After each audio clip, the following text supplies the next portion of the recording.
And this is the Temple Challenge Cub, Massachusetts Institute of Technology, MIT, up against Newcastle University. Very explosive start in the Temple Challenge Cup. This is one of the most oversubscribed events at Henley Royal Regatta year on year, and we can see why. The academic athletes are just loving to get out of the blocks really fast and show each other who the best crew on the course is. If you're tuning in from America, it's nearly 7 o'clock, so hello to you. And it's great to see MIT here. Only one previous Henley appearance in the MIT crew, and Newcastle a few more, but the 3 seed, that's his first Henley Royal Regatta. In the Newcastle crew, that's Albert Wistons.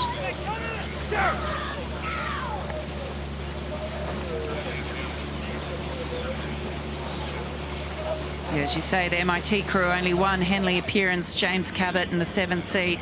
The crew stroked by Sam Dowd and coached by Anthony Kilbridge. They finished 2nd in the 2024 Head of the Charles Collegiate Eights. And they won the automatic invitation to the IRA National Championships as a top Division 1 finisher at NIRC. For a non-traditionally rowing university, they've posted a really quick time for their season's best as well. They got 5:42 at Nationals, which is pretty rapid for an 8. Newcastle have had a good season as well. They came 4th in the intermediate 8 at Bucks Regatta.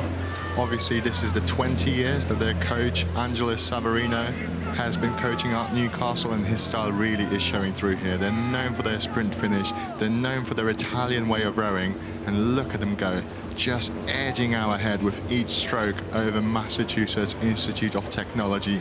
It looks to me like it's about half a length at the moment, Sarah.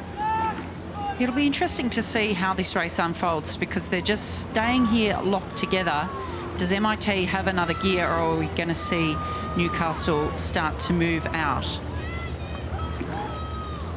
I think MIT is starting to come back on Newcastle now. It looks maybe like only 2/3 of a length to the crew from the northeast at the moment. Both are similar in terms of age and experience, but we might see a fantastic finish here from MIT. Yeah, still very much locked together. Someone's going to have to make a move here. Will it be Newcastle to try and clear out and clinch this race, or does MIT have another gear? It looks to me as though maybe Newcastle just taking a seat or 2.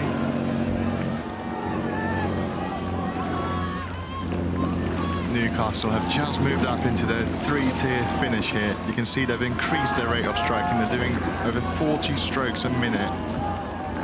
And yeah, as you rightly pointed out, Sarah, now the only overlap is about a canvas. Newcastle are making a move for the last 300 meters of this race, and they want to make sure that they will be racing here tomorrow. Wow, look at Newcastle taking that rate up. They want to make sure that they close off this race, and any hope for MIT to get themselves back into the lead. They're coming into through the enclosures. The noise is starting to increase. In fact, we always hear a lot of noise when it tends to be a British-American lineup, so we're certainly hearing that from the crowd. And wow, look at that move from Newcastle to really clinch this race. As I say, I think this is the experience of Newcastle, particularly what they've done in the second half of this race, but credit to MIT because they stayed with them the whole way, and the race was far from over at any stage.